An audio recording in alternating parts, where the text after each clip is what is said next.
ধূপগুড়িতেও সে একই অভিযোগ ঠিকাদারের বিরুদ্ধে। কারণ এই যে দেখুন, হাত দিলেই রাস্তার পিচ উঠে যাচ্ছে, নিম্নমানের সামগ্রী দিয়ে রাস্তা তৈরির অভিযোগ। ধূপগুড়ির পূর্ব শালবাড়িতে রীতিমতো উত্তেজনা, আর 3 কিলোমিটার এই রাস্তায় নিম্নমানের সামগ্রী দিয়ে তৈরির অভিযোগ। কাজ বন্ধ করে দিলেন গ্রামবাসীরা।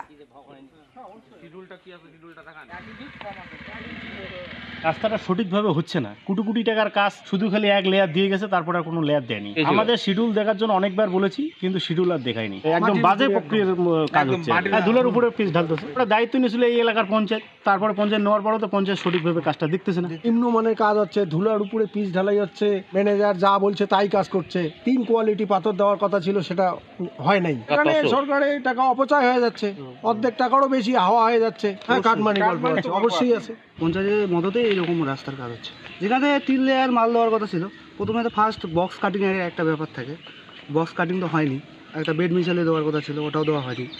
আমরা তো মেটালটাতে করছি, আমরা ডাস দিয়ে করছি। যত এখন হাওয়া দিবেন, ঝাড়ু মারুন, ওই ডাসই বাড়াবে, অন্য কিছু তো বাড়াবে না। আমরা তো ডাস দিয়ে করেছি, ওখানে তো আমরা মাটি আর দিই নাই, ডাস দিয়েছি ওর উপরে। আমাদের মেটালের যে মাথাগুলো আছে, ওই মাথাগুলো বার হলেই হয়ে গেল। ওই গ্যাপটা যদি আমি পুরোটাই ঝাড়ু দিয়ে মারিয়ে দিই, তাহলে মেটালটা থাকবে কিসে? এখানে মোটামুটি এখন 2 লেয়ার তো হয়ে গেছে।